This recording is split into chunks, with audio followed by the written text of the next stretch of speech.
Good evening, everyone. It's a Monday, so for now, I'm back on track.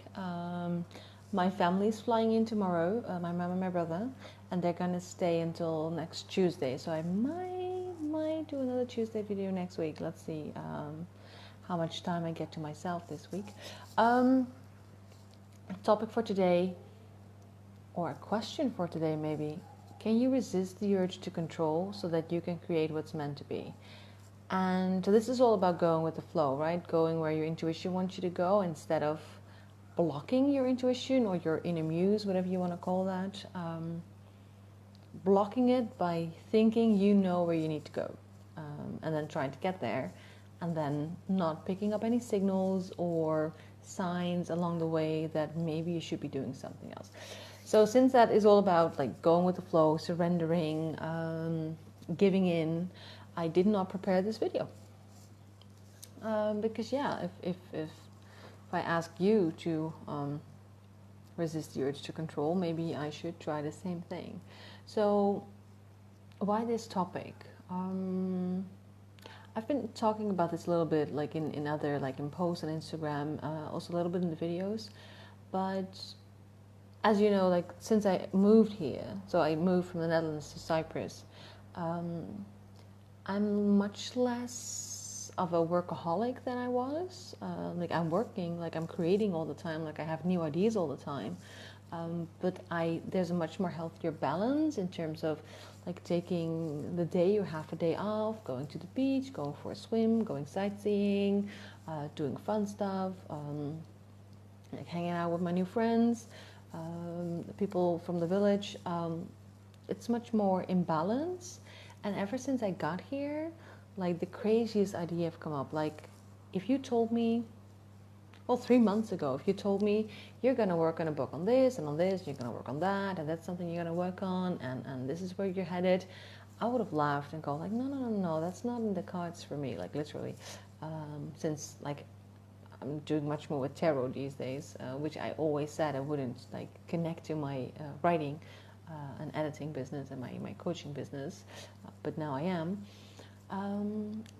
So I had this, when I came here, I had this like idea of like, so this is, very boxed in, like this is what I'm gonna do. Like it was like not like a step-by-step plan necessarily, but I knew what I was gonna do here. I now, like in hindsight 2020, I realized that that is part of the struggle that I had this first month that I was here, is that I was still trying to create what I thought I should create instead of just like going with it and see what inspiration comes up. If I just go with that flow, if I just, enjoy myself, meet new people, ask myself every day, okay, so what it is that I want to do today? Like, what is it that I really need? Because of course there are things that I need to do. Like I have deadlines, I have clients that want to be like, that really want me to finish their work, so I am working. But in between, like what can I do in between? Like can I go with the flow in those moments and go like, well, what's up for today? Like what am I going to do today?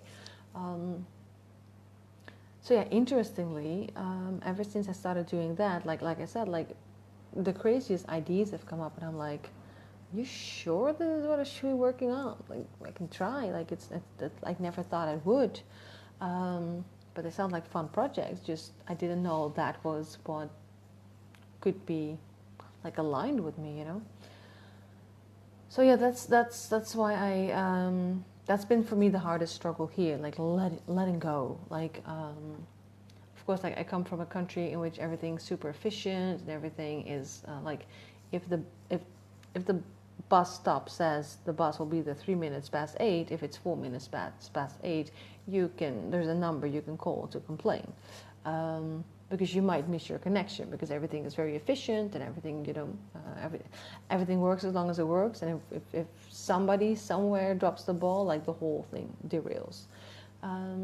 It's much different here. It's much more, well, it'll happen when it'll happen, like, we'll see, like we'll do our best.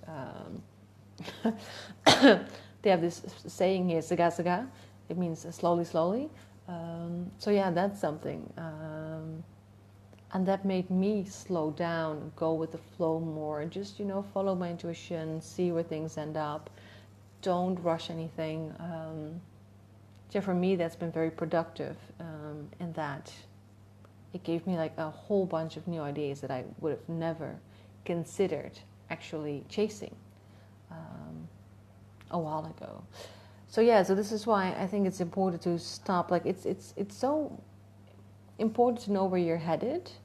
Like you need a vision, right? I believe you need a vision, and you don't need to have a long-term vision, but it's good to know, like, okay, like today at least I want to end up, like, it would be nice to end up there. Like it doesn't mean you have to get there, but as long as you know what you're working towards. I mean, for me, that's very, like, I need to know what I'm working towards.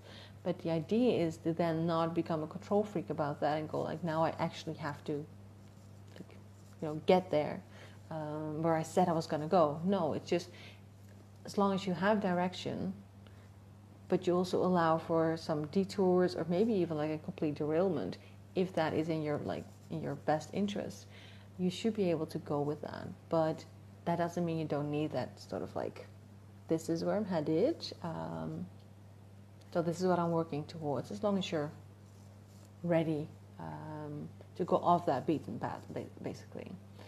So what does it mean for writing? Well, I talked about plotting already this month, that like if you can find that balance between having a plot but having it like having it stay open enough so you can still trust your characters and see where it goes, even if you're not even if you're not going to let them derail completely, like in the sort of parameters that you said, what will your characters do? I think that makes part of the writing fun. And this is actually, I'm not sure a lot of people know this, but I started a podcast with my friend Ashley Shannon. She's actually, it's like her baby, but she asked me for a co-host. So we started that. The third episode will be out tomorrow. I'll put on some link in the description. So we actually talked about that today. Like it's like some people really benefit from like a very tight outline, like very solid, very rigid. Some people benefit from that; they enjoy that process. But I know a lot of creatives who feel so limited by that because it takes the fun out of the just sitting behind your computer and just typing and then just go, that was not supposed to happen, but it's brilliant. Like this is one of the reasons why I have an outline. Like I make like a bullet point list, right? I just have like, these are the things that need to happen, and then I order them in the right order, more or less.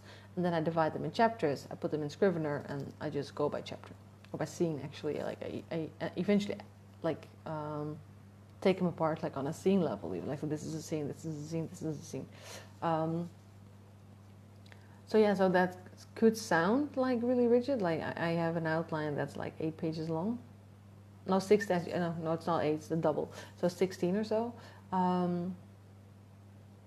But yeah, in there is still enough leeway. There is still like, my characters keep surprising me because they point out the layers that I didn't think through, but are still there anyway.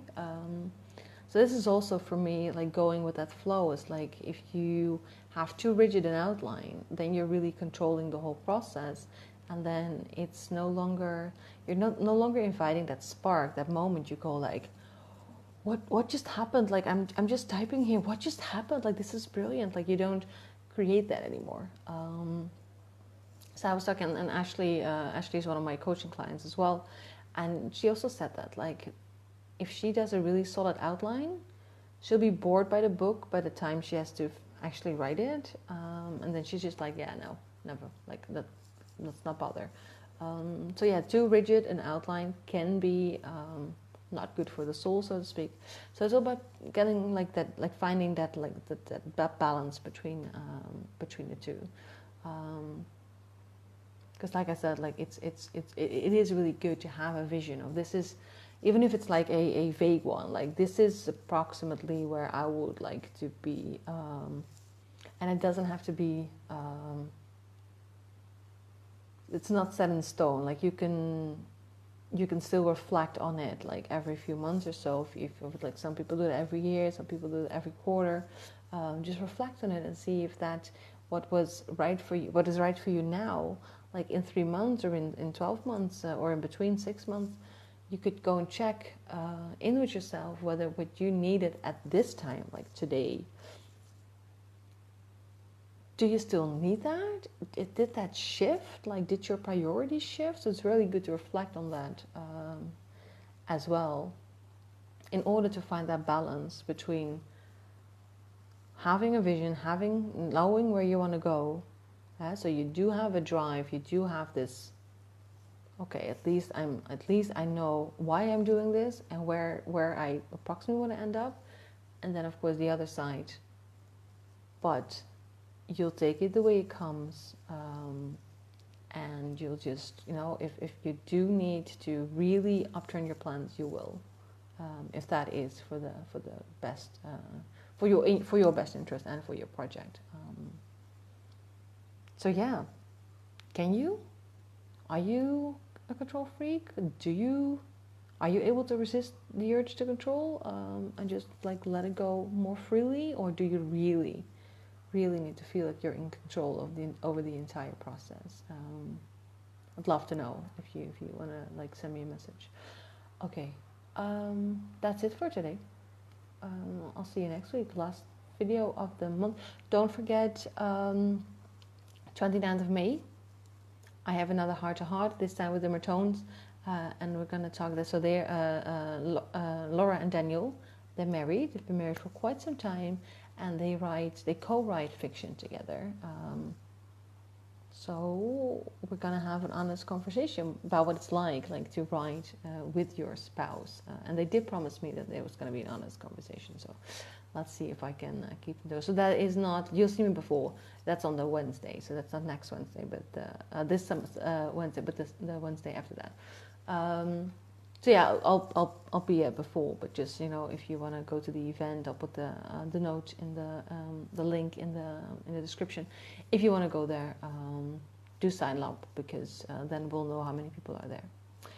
Okay, I will see you next week. Have a good night. Bye.